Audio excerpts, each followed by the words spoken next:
5 আগস্টের পরে আমরা চেয়েছিলাম যে একটা বৈষম্য মুক্ত বাংলাদেশ গড়ার জন্য গণঅভ্যুত্থানের পক্ষের যে শক্তিগুলো আছে সবাই এক হয়ে কাজ করবে।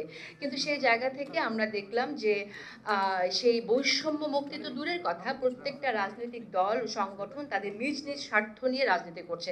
নিজ নিজ স্বার্থ নিয়ে রাজনীতি করবে, সেটাই স্বাভাবিক, কিন্তু সেই স্বার্থটা যদি হয়ে যায় দেশের বৈষম্য মুক্তির চাইতেও বরং নিজেদের এগিয়ে যাওয়ার স্বার্থ, তখন সেটা খুব দুঃখজনক। আমি যদি বলি আমার কথা, তাহলে আমি আশ্বস্ত তো নই, একেবারেই আশ্বস্ত নই। সেটা শুধু মাঠের বক্তব্য না, সেটা যে জুলাই সনদ নিয়ে যে আলোচনা হয়েছে, সেই জুলাই সনদেও নারীদের জন্য কি আছে সেখানেও হতাশ হওয়ার মতো বিষয় ঘটেছে। আমরা যেটা আশা করেছিলাম যে 5 আগস্ট পরবর্তী সময়ে নারীদের জন্য কিছু থাকবে, নারীদের জন্য এই ট্রেন্ডটা চালু হয়েছে, নারীদেরকে এইভাবে গালিগালাজ করা, তাদের চরিত্র হনন করা। শুধু নারী না, আমরা দেখছি যে আরও অন্য যারা আছেন, অনলাইন অ্যাক্টিভিস্ট আছেন, তাদেরও আমরা দেখছি চরিত্র হননের এক ধরনের ট্রেন্ড শুরু হয়েছে।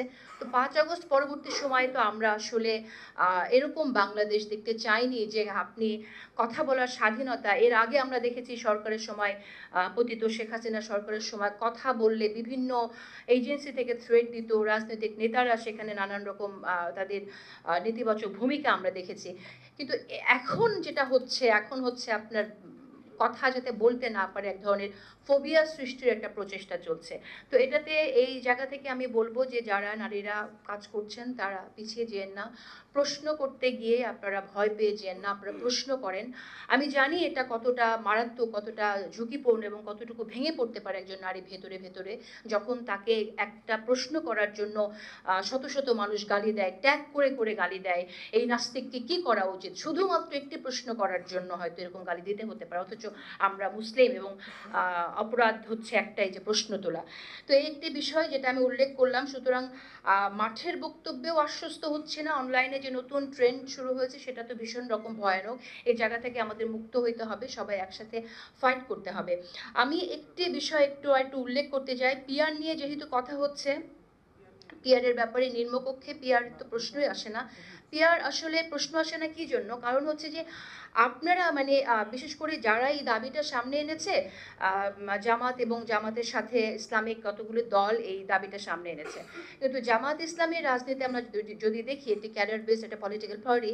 সেই পার্টিতে তারা তাদের নেতাকর্মীদের দীর্ঘদিন ধরে প্রস্তুত করে আসছে যে কিভাবে সামনের দিনে পলিটিক্সটা করতে হবে।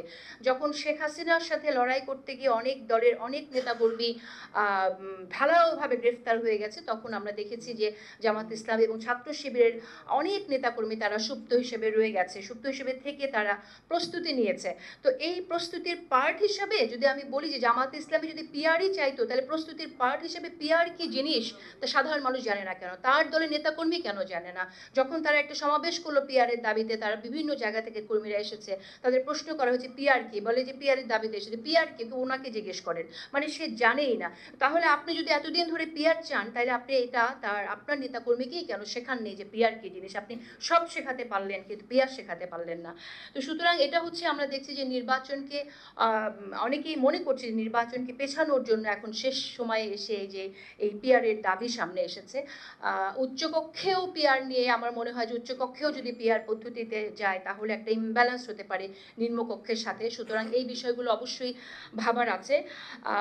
আরেকটি বিষয় আমি বলবো, সেটা হচ্ছে যে আমরা দেখেছি যে আওয়ামী লীগের শাসন আমলে যখন কিনা অনেকে কথা বলতেন এবং যখন অনেকে প্রশ্ন করতেন, তখন আওয়ামী লীগের যে এত এত অপকর্ম, সেই অপকর্ম নিয়ে যখন সমালোচনা করতেন, তখন সে তার নিরপেক্ষতা প্রমাণের জন্য খুঁজে বের করতো বিএনপির সময় কি ছিল, দু একটু অপরাধ যা ছিল সেটাই টেনে আনতো, বারবার সেটাই টেনে আনতো। তো এখন একটা এমন সময় হয়েছে যে নিরপেক্ষতা প্রমাণের জন্য আপনি যদি কিছু জেনুইন কোশ্চেন করেন, কারণ আমরা তো এখন কোশ্চেনগুলো সামনে আসছে, তাই না? এখন আওয়ামী লীগ যেহেতু নেই, সামনে একটা রাজনৈতিক যে স্পেস খালি হয়েছে, সেখানে আমরা দেখছি যে জামাত ইসলামী এবং ইসলামিক দলগুলো সামনে এগিয়ে আসে। সুতরাং তাদের রাজনৈতিক অবস্থান পরিষ্কার করতে হবে। আমি একজন সাধারণ নাগরিক হিসেবে আমি জানতে চাই যে তারা আসলে কি করতে চায়। ছাত্র শিবির যে ইলেকশনটা করেছে, সেটা ছাত্র শিবির করে নাই, সেটা করছে ঐক্যবদ্ধ শিক্ষার্থী জোট ডাকসু ইলেকশনে বিজয়ী হয়েছে।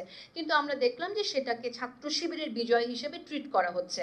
আচ্ছা, সেটাই যদি ছাত্র শিবিরের রাজনীতি হয়, তাহলে জামাত ইসলামীকে সেই রাজনীতিটাই এন্ডোর্স করে কিনা? আই মিন, তারা কি একটা নন হিজাবিকে সামনে পলিসি মেকার হিসেবে নিয়ে আসবে কিনা, বা তারা একটা নন মুসলিমকে সামনে পলিসি মেকার হিসেবে নিয়ে আসবে কিনা। এই প্রশ্নগুলো তো জেনুইন। এই প্রশ্নগুলো করার জন্য যদি আমাকে বলা হয় নাস্তিক, তাহলে তো আমরা আসলে সাংবাদিকতা করতে পারবো না। এই বাংলাদেশ তো আমরা 5 আগস্টের পরে চাইনি।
আমরা গণতন্ত্র চাই, কিন্তু গণ কোথায়, জনগণ কোথায়?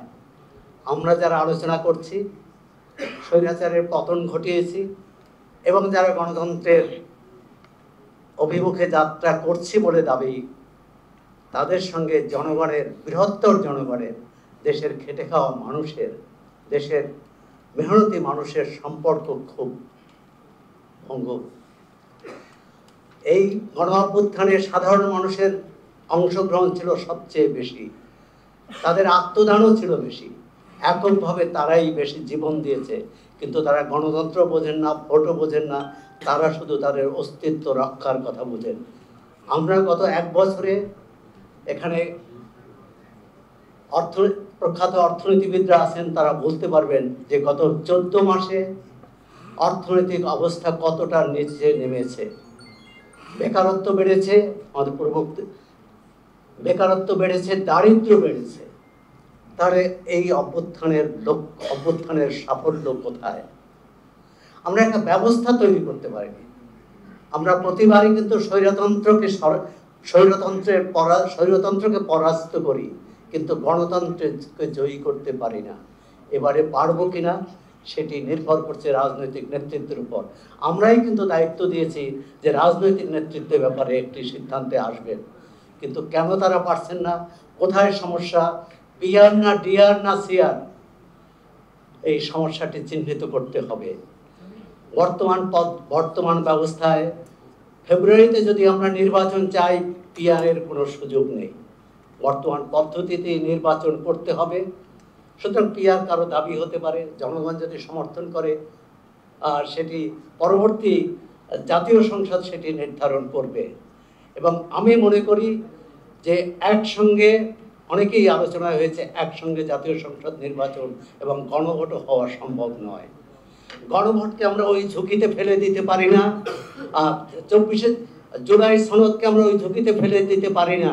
যদি এখানে কোনো বড় দল বা বড় শক্তি যদি জুলাই সনদে যেসব সন্নিবেশিত আছে তারা যদি মনে করে তারা এটি সমর্থন করবেন না, এবং জুলাই সনদ যদি গণভোটে হেরে যায়, তাহলে পুরো আমাদের অভ্যুত্থান, আমাদের বিজয় কিন্তু প্রশ্নবিদ্ধ হবে।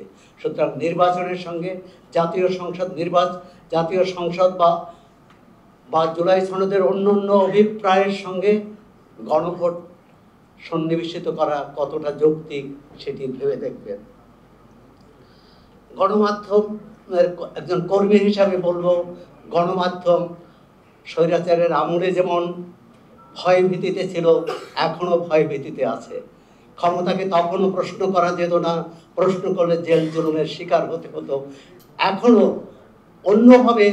অন্যভাবে ভয় ভীতির শিকার হতে হয়, এবং কাজী জেসিন বলেছেন সব প্রশ্ন করা যায় না, কিন্তু গণমাধ্যমের প্রথম কাজ হচ্ছে প্রশ্ন করা। এবং রাজনীতিকদেরও আমি বলবো যে তারাও কি সব প্রশ্ন করতে পারছেন? যদি না করতে পারেন, অন্তর্বর্তী সরকার এই যে এক এক সময় এক এক সিদ্ধান্ত নেন, কখনো নির্বাচনের পক্ষে, কখনো সংস্কারের পক্ষে, কখনো বিচারের পক্ষে, এই তিনটি তো মুখোমুখি নয়, এই তিনটি সমান্তরালভাবেই চলবে। রাজনৈতিক দল নিষিদ্ধের কথা আসছে, স্বৈরাচারের দোসর মানেই তাকে নিষিদ্ধ করতে হবে। এখন এই দোসর খুঁজতে খুঁজতে তো পরে দেখা যাবে যে আসল কম্বলটাই পাওয়া যাচ্ছে না, কারণ স্বৈরাচারের দোসর হিসাবে একটি রাজনৈতিক দলকে বলা হয়েছে তার নিষিদ্ধ, নির্বাচনে যেতে পারবে না, তারা স্বৈরাচারের দোসর। তাহলে যারা কওমি জননী উপাধি দিয়েছেন তারা কি স্বৈরাচারের দোসর নন?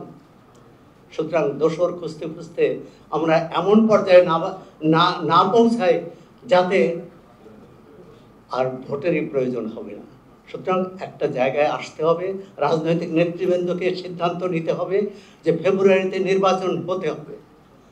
নির্বাচন না হলে যে ঝুঁকি, সেটি শুধু বাংলাদেশের নয়। আজকেই প্রথম আলোতে জাতীয় ঐকমত্য কমিশনের সহসভাপতি সাক্ষাৎকারে বলেছেন, ফেব্রুয়ারিতে নির্বাচন না হলে সেটি জাতীয় নিরাপত্তার জন্য হুমকি। শুধু জাতীয় নিরাপত্তা নয়, জনগণের নিরাপত্তার জন্য হুমকি, অর্থনীতির জন্য হুমকি,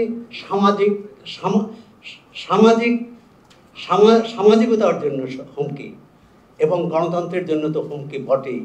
এই হুমকি মোকাবেলার একটাই পথ, পরবর্তী যারা নির্বাচিত হবেন তারা যে এখানে স্বর্গ তৈরি করবেন তা নয়, কিন্তু তাদেরকে প্রশ্ন করা যাবে আপনারা যা কথা দিয়েছেন সেই কথা রাখছেন কিনা, বা কথা না রাখলে তাদের বিরুদ্ধে আন্দোলন করা যাবে। কিন্তু অন্তর্বর্তী সরকারের বিরুদ্ধে আন্দোলনও করা যাচ্ছে না, কারণ তারা বলেন যে আমরা তো নির্বাচন দিতে চাই। এখন রাজনৈতিকরা একমত না হলে কিভাবে নির্বাচন হবে? এবং একজন বক্তা বলেছেন নির্বাচনের পরবর্তী নিরাপত্তার কথা। নির্বাচনের পূর্ববর্তী নিরাপত্তা এবং নির্বাচনের সময়ের নিরাপত্তা, প্রতিটি নাগরিক যাতে নির্ভয়ে ভোটাধিকার করতে পারে, দল, মত, ধর্ম, জাতি নির্বিশেষে, সেই নিশ্চয়তা সরকার, নির্বাচন কমিশন এবং রাজনৈতিক নেতৃত্বকে দিতে হবে। এবং সেজন্য যে রাজনৈতিক পরিবেশ দরকার, সেই পরিবেশ নিশ্চিত করার সরকারকে করতে হবে, রাজনৈতিক দলগুলোকে সহযোগিতা করতে হবে।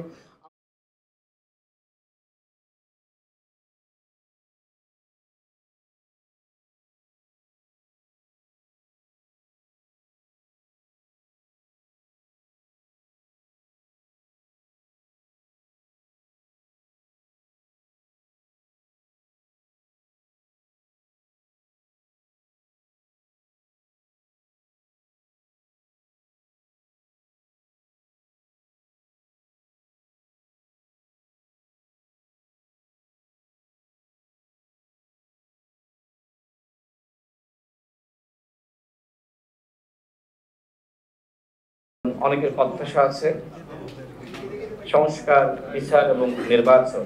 আমাদেরকে প্রায় 6 মাস ধরে ডাকছে, আমরা যাচ্ছি, কথা বলছি। সর্বশেষ এখন জুলাই জাতীয় সনদ নিয়ে আলোচনা। আমাদের দল গণ অধিকার পরিষদের পক্ষ থেকে আমরা স্পষ্ট বলেছি, সরকার সবগুলো দলের মতামত গ্রহণ করেছে, এখন সিদ্ধান্ত সরকারকে নিতে হবে। সর্বশেষ বৈঠকে আমি ডক্টর মোহাম্মদ আলিরাজ স্যারকে বলেছি, স্যার আপনারা শুধুমাত্র পরামর্শ না, আপনাদেরকে সিদ্ধান্ত নিতে হবে। স্যার আমাকে বললেন যে রাশেদ, আপনার কথা শুনলে বিভ্রান্ত হয়ে যায়। আমি তাকে বললাম, দেখেন এই কমিশনের প্রধান স্বয়ং প্রধান উপদেষ্টা, যে কমিশনের প্রধান স্বয়ং প্রধান উপদেষ্টা, সেই কমিশন শুধুমাত্র পরামর্শ দিবে, সিদ্ধান্ত নিতে পারবে না। এই বক্তব্য দেওয়ার মাধ্যমে আপনারা মূলত দায় এড়াতে চাচ্ছেন। আপনারা দায় দিতে চাচ্ছেন না। দেখেন, আমরা দলগুলো এখনো পর্যন্ত ঐক্যমতে আসতে পারেনি। বিএনপির এক ধরনের চাওয়া আছে, জামাতের ভিন্ন ধরনের চাওয়া, এনসিপির আরেক ধরনের চাওয়া, এবং আমাদের অন্যান্য দলের আমাদের চাওয়া আরেক রকম। তাহলে সরকার এখন কি করবে? এখন বল সরকারের পটে, কিন্তু সরকার আবার কি করছে? এই বল আমাদের পায়ে দিয়ে দিচ্ছে।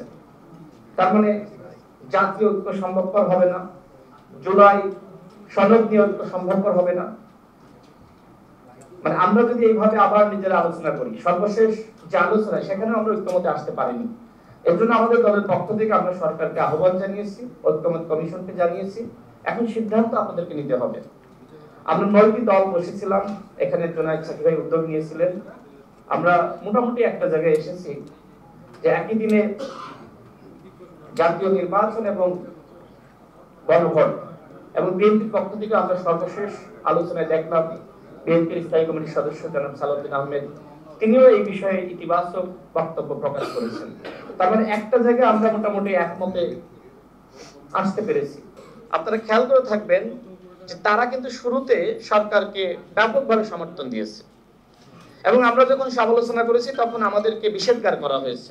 তাহলে তারা এখন কেন বলছে যমুনা ঘেরাও করা হবে, প্রধান উপদেষ্টার বাসভবন ঘেরাও করা হবে, এই উপদেষ্টাদের নানান ধরনের হুমকি ধামকি দেওয়া হচ্ছে, সেই তারা দিচ্ছে। মানে তাদের যখন ডিসি নিয়োগ হয়ে গেছে, সরকারের সুযোগ সুবিধা ভোগ করেছে, তখন আর আন্দোলন না। মানে এখন যখন পেয়ার হচ্ছে না, তখন পেয়ার নেতারা আন্দোলন করছে। বাংলাদেশে যদি আর একটি 1-11 সৃষ্টি হয়, তাহলে যারা এখন আলোচনা না করে বরং রাজপথে নেমে দেশকে আনস্টেবল করার চেষ্টা করছে, তারা কিন্তু দায় এড়াতে পারবে না। দেখেন, আমরা অনেকের বক্তব্য শুনি, বিশেষ করে যারা এখন আন্দোলন করছে, তারা বলে যে মার্কা নয়, ব্যক্তি দেখে ভোট দিন। পেয়ারে কি হবে? পেয়ারে তো ব্যক্তি দেখে ভোট দেওয়া যাবে না, মার্কা গুরুত্বপূর্ণ। তাহলে কি হবে? যে ব্যক্তি স্বতন্ত্র নির্বাচন করে এলাকায় কাজ করতে চায়, তার কি হবে? পেয়ারের মাধ্যমে এই স্বতন্ত্র প্রার্থীর কি হবে? সেটি নিয়ে কোনো আলোচনা নাই, সেটি নিয়ে কোনো ব্যাখ্যা নাই। এরপর আসেন, যদি আপনি পেয়ার সিস্টেমে যান, বাংলাদেশে কোনো স্থায়ী সরকার ব্যবস্থা থাকবে? সকাল বিকাল, রাতে মধ্যরাতে, ফজরের আগে ফজরের পরে এমপি কেনা বেচা হবে। যে যত টাকা দিতে পারবে সেই জোটের দিকে একজন এমপি চলে যাবে, স্বাভাবিক। সুতরাং বাংলাদেশকে স্থিতিশীল রাখার জন্য অবশ্যই বর্তমান যে পদ্ধতি রয়েছে সেই পদ্ধতিতে নির্বাচন করা দরকার। হ্যাঁ, আমরা ভবিষ্যতে আলোচনা করতে পারি, কিন্তু এই নির্বাচনের 4 মাস আগে এই ধরনের আলোচনা বা এটির বাস্তবায়ন অসম্ভব, যেটি নির্বাচন কমিশনের পক্ষ থেকে বলা হয়েছে। তবে জুলাই জাতীয় সনদের সবকিছুকে এই মুহূর্তে বাস্তবায়ন করা সম্ভব। যারা বলছে যে জুলাই জাতীয় সনদ বাস্তবায়িত না হলে, আইনগত ভিত্তি না দিলে নির্বাচনে যাব না, দেখেন এই জুলাই জাতীয় সনদে তত্ত্বাবধায়ক সরকার ব্যবস্থার কথা বলা আছে। যদি আপনি এখন এটা বাস্তবায়ন করতে চান, সেক্ষেত্রে কি করতে হবে? অন্তর্বর্তীকালীন সরকারকে ভেঙে দিতে হবে, এরপরে নতুন একটি নির্বাচনকালীন সরকার বা তত্ত্বাবধায়ক সরকার ব্যবস্থা প্রতিষ্ঠা করতে হবে। আমাদের ভিতরে এতটা ভিন্নমত, আমরা কেউ কারোর মুখ দেখতে চাই না। এই অবস্থায় যদি তত্ত্বাবধায়ক সরকার গঠন করতে যাই, সেক্ষেত্রে কি হবে? আমি শেষ করছি, আর 2 মিনিট কথা বলবো। দেখেন, আমাদের মধ্যে কিন্তু আলোচনা আছে অদৃশ্য সরকার নিয়ে। এখন আমার কথা হলো যে এই অদৃশ্য সরকারকে অন্তর্বর্তীকালীন সরকারের উপদেষ্টারা কেন নিয়ন্ত্রণ করতে পারছে না? এর কারণটা হলো, তারা যখন ক্ষমতায় বসে, আমাদের পক্ষ থেকে আমরা বলেছিলাম শুধুমাত্র হাসিনার পতন হয়েছে, ফ্যাসিবাদের কিন্তু পতন হয়নি। সুতরাং সচিবালয়ে, পুলিশে, বিভিন্ন দপ্তরে, সেক্টরে, গোয়েন্দা সংস্থায়, বিভিন্ন বাহিনীতে যে সকল ফ্যাসিবাদের দশররা রয়েছে, আপনারা তাদেরকে সরিয়ে দেন। কিন্তু সরকার মনে করলো যে এখন যদি আমি ওই জামাত বিএনপির তকমা দিয়ে যাদেরকে 16 বছর হাসিনা বঞ্চিত করেছে, এখন যদি তাদেরকে আমরা প্রমোশন দিই, সেক্ষেত্রে এই ব্যক্তিরা তো জামাত বিএনপির এজেন্ডা বাস্তবায়ন করবে, আমাদের এজেন্ডা বাস্তবায়ন করবে না। যে কারণে উপদেষ্টা পরিষদের কতিপয় ব্যক্তি তারা মনে করলেন যে আওয়ামী লীগের যারা রয়েছে, আওয়ামী লীগের সুবিধাভোগী, এদেরকে ভয় দেখিয়ে কাজ করাতে হবে। এবং এটা আমি জেনেই বলছি, আমি জানি, এই জন্য বলছি যে তারা এই ধরনের চিন্তার জায়গা থেকে ওই আওয়ামী লীগের যারা ছিল তাদেরকে রেখে দিল। সচিবালয়ে যান আওয়ামী লীগ, পুলিশে আওয়ামী লীগ, গোয়েন্দা সংস্থা 16 বছরে যেটি করেছে, 14 সালে নির্বাচন, 18 সালে নির্বাচন, 24 সালে নির্বাচন কারা করেছে?